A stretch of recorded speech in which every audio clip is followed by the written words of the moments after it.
하나님의 말씀은 레위기 2장 10절에서 17절까지 말씀입니다. 레위기 2장 10절에서 17절까지 말씀입니다.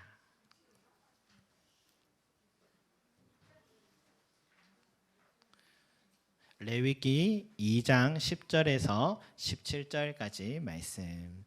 제가 한 절, 여러분 한 절 서로 교독하도록 하겠습니다. 만일 그 예물이 가축대의 양이나 염소의 번제이면 흠없는 수컷으로 드릴지니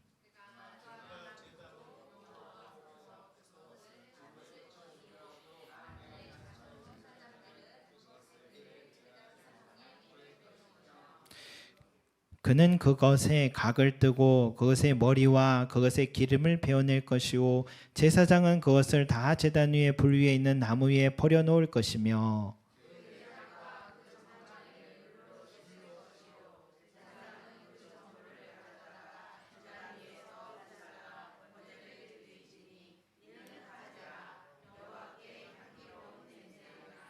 만일 여호와께 드리는 예물이 새의 번제이면 산비둘기나 집비둘기 새끼로 예물을 드릴 것이요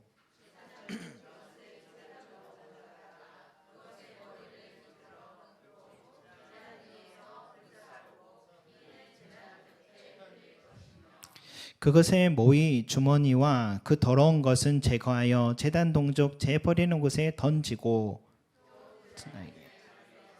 그 몸을 찢되 아주 찢지 말고 제사장이 그것을 제단 위에 불 위에 있는 나무 위에서 불살라 번제를 드릴지니 이는 화제라 여호와께 향기로 냄새니라. 아멘. 여러분, 우리가 지난주에 번제에 대해서 시작을 했죠. 번제에 대해서 우리가 배우기 시작했는데 이 번제는 화목제 또 속제제, 속건제와는 달리 고기, 내장, 기름, 그 뼈까지도 다 태워 올려드리는 제사다라고 했습니다. 그래서 하나님께서는 번제를 기뻐하시는데 왜? 아낌없이 드리는 이 마음이 담겨 있기 때문이다. 이 말씀이 생각나요. 신명기 6장 5절에 너는 마음을 다하고 뜻을 다하고 힘을 다하여 내 하나님 여호와를 사랑하라. 이 말씀과 같이 여러분, 과부가 2렙돈을 드렸지만 그것은 그녀의 전부였기 때문에 그녀의 마음과 뜻과 힘을 다해 드린 번제였던 것이죠. 그리고 그래서 주님이 그걸 기뻐하시고 가장 큰 예물을 드린 것이다 했죠.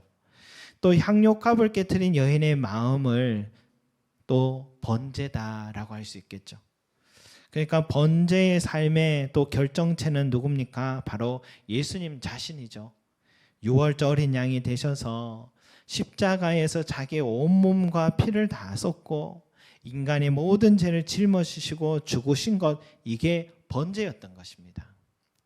여러분, 삶의 번제도 있습니다. 마가복음 1장에 보면 예수님의 사역이 시작되는데 예수님의 하루 일과를 보니까 그날이 안식일인데 오전에는 회당에서 가르치시고 귀신 들린 자를 쫓아내시더니 오후에는 회당에 나와 베드로의 장모의 집에 가서 그 장모의 열병을 낫게 해주시더니 해질 저녁에는 또 병자들, 귀신 들린 자들을 치유하셨고 또 다음 날 새벽 아직도 밝기 전에는 한적한 곳에 가셔서 기도도 하셨고 그렇게 하루를 시작하신 우리 예수님의 그 삶을 보면은 온전히 하나님께 드린 이 번제의 삶이구나 하는 생각이 듭니다.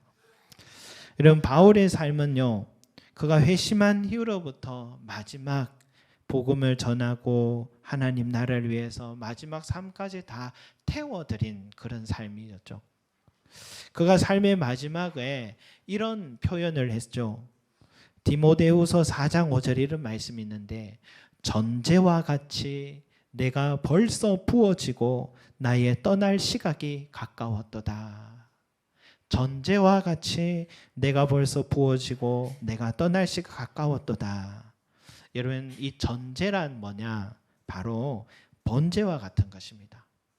포도주를 제단에 부어서 태우는 이 제사법을 전제라고 하는데 자기의 삶을 하나님께 그렇게 태워 드렸다는 것입니다. 그래서 바울은 우리들에게 자신 있게 삶의 제사를 드려라. 그래서 바울은 이런 말을 하죠. 로마서 12장 1절 말씀에 너희 몸을 하나님이 기뻐하시는 거룩한 산제물로 드려라. 이는 너희가 드릴 영적 예배니라 라고 말씀하신 것입니다. 여러분, 하나님이 기뻐하시는 제사는 짐승이 아닙니다. 우리의 삶이 하나님이 기뻐하시는 산제물이 되기를 원하신 줄 믿습니다. 여러분, 온 가족이 함께 언어도 통하지 않는 그런 타국에 가서 복음을 전하는 선교사님들, 저는 선교사님들, 저는 다 지역만 와도 쉬운 일이 아니다 싶은데 말도 문화도 음식도 맞지 않는 그곳에 가서 빈민촌에서 복음 전하는 선교사님들, 동네 구석구석에서 한두 사람 앉혀놓고 날마다 때마다 말씀 준비해서 강단에 서시는 작은 교회 목사님들, 일주일 내내 직장에서 땀 흘리고는 주말이 되면 주일 예배 준비하기 위해서 준비하는 성도들의 모습, 미처 몸으로는 섬기지 못하지만 물질로라도 작은 교회를, 선교사님들을 돕는 성도님들, 여러분, 그 모두가 여호와께 향기로운 냄새로 올려드려지는 번제의 삶인 것을 믿습니다. 그런데요, 바울이 자기의 삶을 전제로 드릴 수 있었던 것은 그냥 한 게 아니에요. 의의 면류관을 바라봤기 때문입니다. 사람은 잊어버려도요, 하나님은 여러분들에게 드린 그 헌신 하나도 잊지 않으시고 다 기억하고 갚으시는데, 갚는 것은 헤아릴 수 없이 갚아주십니다. 세월이 흘러서요, 우리도 주변에 저 사람이 어떻게 저런 복을 누리나 이런 생각을 하게 되면, 이제 돌아보게 되면 그의 어머니나 아버지가 삶의 번제를 드렸다는 걸 알게 됩니다. 저와 여러분들도 지금은 눈에 보이지 않아도요, 많이 심으시기 바랍니다. 그러면 반드시 열매를 거둘 날이 오고요, 또 의의 면류관을 들고 기다리고 계신 우리 주님을 여러분 보게 될 것입니다. 그래서 나의 삶을 거룩한 산제사로 드리시기 바랍니다. 여러분, 오늘 읽을 말씀에서는 또 한 가지 우리에게 이 번제 속에서 가르쳐 주시는 메시지가 있는데, 그건 뭐냐? 하나님 앞에서는 차별이 없다라는 것입니다. 번제 예물에는 소를 드려야 되는 사람이 있고, 양이나 염소를 드려야 되는 사람이 있고, 산비둘기, 집비둘기 새끼를 드리는 사람이 있습니다. 여러분, 당시에 그 마을의 소는 지금도 귀하지만 그 당시는 더 귀했습니다. 마을에 소 한 마리가 있는데 그 소 한 마리 농사 지을 때 서로 집집마다 돌아가면서 그 소 한 마리를 가지고 빌렸다 할 정도니까, 소를 번제로 드린다라는 것은 사회 지도층, 대제사장, 부유한 사람만이 가능하고요, 또 중산층 사람들은 양이나 염소를 드렸을 것이고, 가난한 사람은 비둘기, 새를 드렸던 것입니다. 이것은 하나님께서 직접 지시하신 명령입니다. 하나님이 그 사람의 형편을 다 이해하신다라는 마음입니다.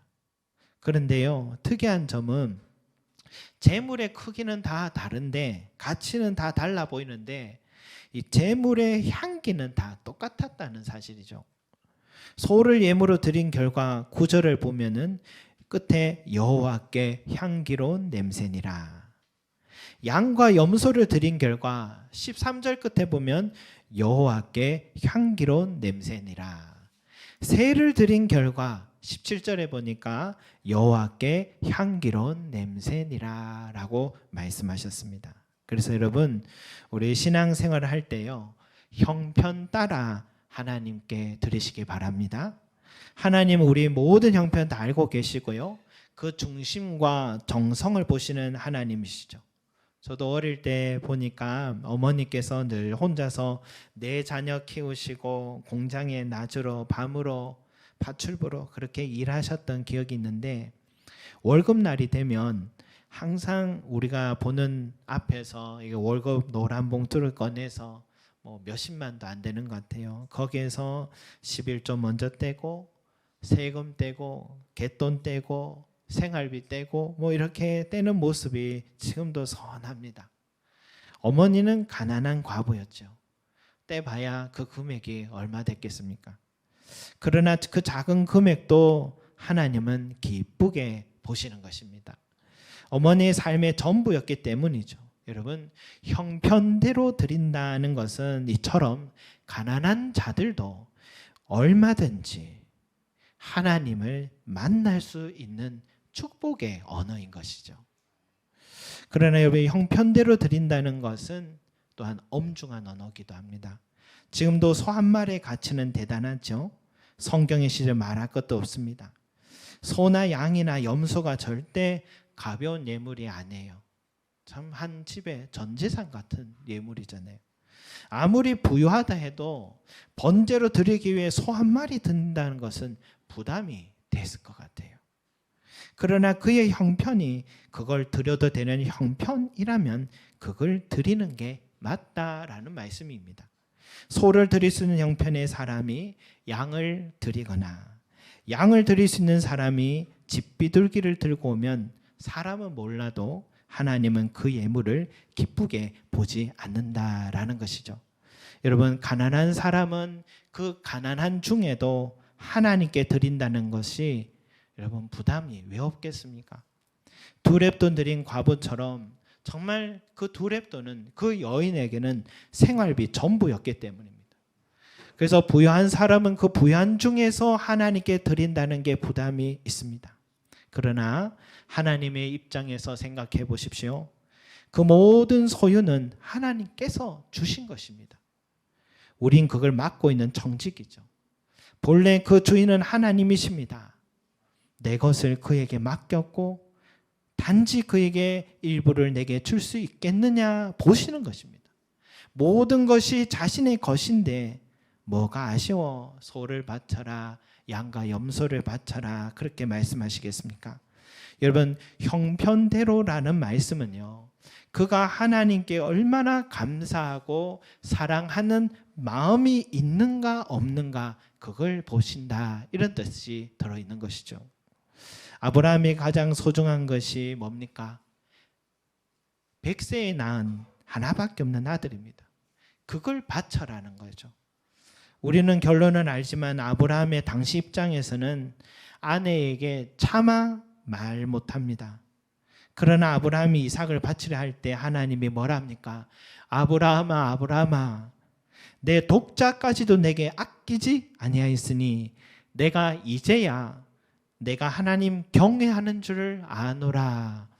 네가 이제야 나를 사랑하는 줄 아노라 라고 말씀하셨죠. 여러분, 하나님은 예물이 아니라 우리 마음 보기를 원하시는 것이죠. 이처럼 형편대로 드리라는 것은 우리의 마음 보기를 원하는 하나님의 테스트이기도 합니다. 아브라함의 그 일로 인해서 그 테스트에 통과했을 때 그에게는 더 큰 축복, 이제는 한 아들 독자의 아버지가 아니라 한 민족의 아버지가 됐고 온 그리스도인들의 믿음의 아버지가 되는 그런 영적인 아버지로 우뚝 선 축복을 얻게 되었습니다. 그러니 성도 여러분, 형편대로 그 중심을 아버지께 보여드림으로 더 큰 하나님의 축복과 은혜를 누리시기를 바랍니다. 그리고 여러분, 오늘 부유한 자는 소를, 중산층은 양과 염소를, 가난한 자는 비둘기를 드려라 라고 하셨고, 그런데 그 향기 나는 냄새는 똑같이 받으셨다, 이 말씀은 우리 시대 교회를 향한 경고의 말씀이기도 합니다. 여러분, 학교나 병원이나 이렇게 가보면 기념비에 이 기부자들의 명단이 있습니다. 누가 얼마를 냈고 얼마를 냈다 하면서 기부자의 명단인데, 이 학교가 세워지는데 누가 얼마를 기부했다 이런 말이잖아요. 그 이름이 새겨져 있는데, 여러분 백화점이나 또 호텔에 가면 저같이 스타렉스를 끌고 가면은 저리로 가세요 이렇게 안내해 줍니다. 그런데 좋은 차를 타고 가면 내리세요 하고 차까지 직접 파킹도 해주는 거잖아요. 에버랜드에 가니까 줄을 사람 많을 땐 1시간씩 줄 서는 거는 기구 한번 타는데 그거는 기본입니다. 다 그런 줄 알아요. 그런데 돈을 많이 내는 사람에게는 줄 서지 않도록 또 해주더라고요. 이 아이들의 꿈을 그리는 이 놀이동산에서 이 자본주의적인 사고가 만연해 있구나 하는 생각을 하게 되는데, 근데 이런 생각이 교회 안에도 스며 들어와 있는 게 아닌가 한번 돌아봐야 될 것 같습니다. 우리 교회가 언제 커질지 모르지만 또 우리 교회는 성장에 대한 욕심도 좀 별로 없는 것 같고, 그런데 만약에 건축을 하게 되고 누군가 헌물을 많이 하고 또 교회 운영에서 헌물을 많이 들여 영향력 있는 사람이 있다면 목회자와 성도들은 절로 눈이 그 사람에게로 향할 수 있는 것이죠. 신방을 가서 축복 기도를 드려도 더 길게 기도해 줄 수도 있겠죠. 이때 이 가난한 신자들은 목회자를 통해 무엇을 느끼게 될까요? 차별을 느끼게 됩니다. 성도들의 교제에 있어서도 우리는 늘 신중해야 됩니다. 지금 우리 교회에 교제가 있다면 남자들이 모여서 스크린 골프를 한번 가거나 정말 마음 잡아서 한번 필드에 한번 가는 것, 아니면 산행을 가거나 낚시를 가거나 이 정도는 참 건전한 시간들인데요. 그러나 교회 안에 의사들, 법조인들 같은 전문직 사람들끼리 모여서 자기들만의 취미 활동을 하거나 가난한 성도들의 차별을 느끼게 한다면 그것은 하나님께서 기뻐하지 않는 일이 되는 것이죠. 왜냐, 하나님은 교회를 세울 때 누구든 오라, 돈 없는 자도 오라 하셨는데 돈 없는 사람이 와서 보니까 돈 없으면 안 될 것 같은 느낌을 받게 되기 때문인 것입니다. 지금은 주님의 품에 안 계셨지만 이 사랑의 교회를 또 설립하신 옥하는 목사님이 25년 동안 제자 훈련에 목회에 집중을 해오셨잖아요. 그리고 지금은 한국 교회에서 가장 큰 교회로 성장한 것 같아요. 근데 은퇴할 때 인터뷰에 이런 말을 했어요. 교회가 너무 커버렸어. 내가 원하는 교회는 이게 아닌데 하면서 진심으로 후회하는 말씀을 하는 걸 보았습니다. 그럼에도 그분이 지금도 존경받는 이유는 모든 사역에 있어서 하나님 뜻대로 가려고 했고 자기의 온 몸과 삶을 번제로 드린 삶이었다는 걸 알 수 있죠. 설교 한 편을 준비하는데 30시간을 들였다 하니까 아프지 않을 수가 없었겠죠. 그래서 몸이 너무 상해 일찍 주님의 품에 안 계신 것 같습니다. 그런데 그분이 생전에 목회 중에 이 사역자 회의에 기록들을 편집한 이 책이 하나 있었는데, 담임 목사와 부교역자들 모여서 회의하는 그 사역자 회의 시간이 이 목회자의 심중이 또 드러나는 시간이기도 하는데요. 그 사역자 회의에서 한 이야기를 고스란히 담아두었더라고요. 이 부교역자들에게 신방을 갈 때에 이렇게 가르쳐 주시더라고요. 부유한 성도와 가난한 성도가 동시에 신방을 요청하면 가난한 성도들의 가정에 먼저 갈 수 있도록 해라 하고 늘 그렇게 가르치시는 그런 모습을 보았습니다. 왜 그럴까요? 예수님이 그러셨기 때문이고 하나님께서 세우신 교회가 그런 교회가 되기를 원하셨기 때문인 것이죠. 여러분, 고린도 교회를 향해 바울이 화가 많이 났습니다. 꾸짖었어요. 왜냐하면 성만찬 시간 때문인데, 성만찬 시간은 예수님의 몸과 살을 먹고 마신다는 그런 뜻깊은 예배의 의식이기도 하지만 초대교회 시절에는 식탁 교제와 성만찬이 함께 이루어졌습니다. 그러니까 하루에 한 끼 겨우 먹고 사는 가난한 자들, 종들은 이 교회 생활을 주인들과 함께 하니까, 그래서 유일하게 주일날 성만찬 시간이 배부르게 먹을 수 있는 시간이었습니다.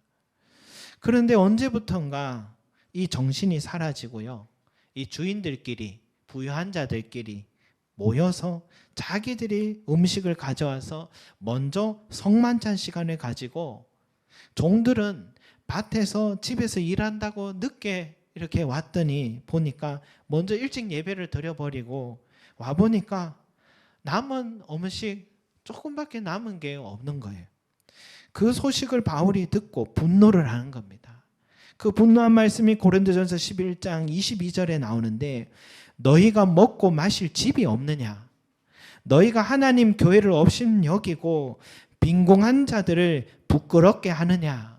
내가 너희에게 무슨 말을 하랴? 너희를 칭찬하랴? 이것으로 칭찬하지 아니하노라 하면서, 너희들의 그 성만찬, 너희들이 드린 그 예배는 실패한 예배다, 심각한 꾸짖음을 했던 것이죠.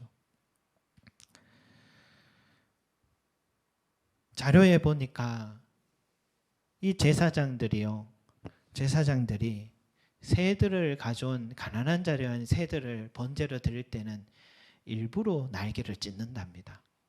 왜냐하면 새는 너무 작으니까 별로 모양이 잘 나지 않으니까 그런 의미도 있다고 하는 거죠. 날개를 찢으면서 마치 큰 제물을 하나님께 드리는 것처럼 가난한 자들도 그런 느낌을 받지 말라고, 그런 마음이 그 속에 들어 있었다라는 것입니다, 여러분. 또 고린도 교회가 어땠습니까? 파당이 많았어요. 끼리끼리 모이는 걸 말합니다. 어떤 사람은 예수님의 수제자 베드로, 우리는 베드로 파라고, 베드로를 존경한다고. 어떤 사람들은 아볼로가 너무 설교를 잘했어요. 그래서 우리는 바울보다 설교 더 잘하는 아볼로 파라고 그렇게 따랐고, 또 어떤 이는 바울이 아니었다면 어떻게 우리 교회가 이렇게 설 수가 있었겠냐고 바울파가 있었는데, 서로 자기 파를 사람들을 세우려고 경쟁을 한 것 같아요. 이것을 바울이 꾸짖었습니다. 교회는 절대로 차이와 차별을 둬서는 안 된다 꾸짖었어요. 제가 어떤 한 분과 얘기를 하는데 갑자기 그분이 다른 분의 얘기를 하면서, 그 사람 라도 아닙니까? 라도 아닙니까? 그러길래 처음에는 무슨 말일까 가만히 생각해 보니까, 저 사람은 전라도 사람이다, 전라도 출신이다, 이 말을 라도 아닙니까? 라고 표현한 것 같아요. 그러면 저는 상도가 되는 겁니다. 상도가 되고, 또 누구는 기도가 되고, 경기도가 되니까 기도가 되고, 누구는 도건이가 되고 뭐 그러겠죠. 수도권이고 그렇잖아요. 이게 다 세상 방식이죠. 출신이 어디냐, 학교가 어디냐, 이런 걸로 서로 차이를 찾게 되면 안 되는 거죠. 정치 성향도 마찬가지입니다. 목사님들은 보수가 많으세요. 보수적이 많은데 왜 그럴까? 전 지금도 연구 한번 해봐야 될 일을 생각합니다. 그래서 저는 고향이 대구 출신이라 목사님들이 안심하고 봅니다. 넌 보수 성향이니까. 그래서 저에게 꼭 그분을 투표하라고 권하시더라고요. 그래서 제가 이렇게 얘기했어요. 저는 중도입니다. 그렇게 얘기를 들었더니 한동안 말이 없으셨어요. 그러면 교회 안에서도요, 정치 성향 다르다고 서로를 차별해서 안 되는 것입니다. 나와 다른 사람이 있으면 그 사람 생각 존중해 주고요. 우리 당은 여당도 야당도 아니라 우리 당은 뭡니까? 예배당입니다, 여러분. 예배당이 되시기 바랍니다. 주님 안에서, 예수 그리스도 안에서, 예배 안에서, 믿음 안에서 우리는 다 똑같이 하나가 되어야 될 줄로 믿습니다. 사랑하는 성도 여러분, 오늘 말씀은요, 우리에게 형편에 맞게 예물을 드리라는 말씀이었습니다. 부유함의 형편에 맞게 소를 드리고, 먹고 살만한 형편이면 양과 염소 드리고 형편이 어려워져서 교회에 나가기 싫다 하지 마시고 내 형편대로 비둘기라도 주님께 드리시기 바랍니다. 주님은 예물의 크기를 보지 않고 그 마음을 보시는 분이시고 똑같이 향기로운 냄새를 받으신다는 사실을 꼭 기억하시기 바랍니다. 더불어서 우리가 교회를 세워나갈 때 목회자도 성도들도 하나같이 서로를 차별하는 눈으로 보지 말고 모두 다 하나님께 소중한 영혼이고 기뻐 받으시는 영혼으로 바라보는 그런 교회가 되길 바랍니다. 그래서 정치 성향이 달라도 살아온 그 형편이 달라도 출신이 달라도 피부색이 달라도 연령층이 달라도 모두가 똑같이 하나님을 사랑을 느낄 수 있는 그런 아름다운 교회, 주님이 원하시는 교회, 하나님이 세우신 그런 교회가 되기를 소망합니다. 그런 교회가 되면 은혜는 절로 임하게 될 줄을 믿습니다. 기도드리겠습니다. 사랑과 은혜가 많으신 우리 아버지 하나님, 형편대로 드리라 라는 말씀 앞에 주여 내 형편이 어려워도 부끄러워하지 말고 산비둘기 집비둘기 새끼라도 가지고 와 하나님 앞에 올리면 여호와께 향기로운 냄새가 된다고 주님은 우리의 삶을 위로하시고 따뜻하게 받아주시는 그런 우리 하나님이심을 감사드립니다. 주여 우리가 언제든지 사람 의식하지 말고 내 마음으로 주님 앞에 늘 올려드리는 우리의 삶이 되게 도와주시옵소서. 또한 이 형편대로 드리라 라는 이 말씀 속에 서로의 차별 차이가 교회 안에는 없어야 된다라고 했는데 주여 오늘날 이 한국교회와 우리들의 모습이 어때왔는지 돌아보게 하여 주셔서 모든 사람이 주님께 소중한 영혼임을 알게 하시고 그 사람의 어떤 형편이든지 다 주님의 기뻐하신 영혼임을 알고 서로가 서로를 보다듬고 세워주며 또 그 영혼이 하나님 앞에 잘 설 수 있도록 돕는 그런 교회 성도들이 되게 도와주시고 서로의 또 생각이 달라도 또 서로의 출신이 달라도 또 성향이 달라도 차별하지 말게 하시고 우리는 예수 그리스도의 피 안에서 하나 된 자임을 알고 한 마음으로 한 몸으로 세워가는 그런 아름다운 교회가 되게 하여 주시옵소서. 감사드리며 예수 그리스도 이름으로 기도드립니다. 아멘.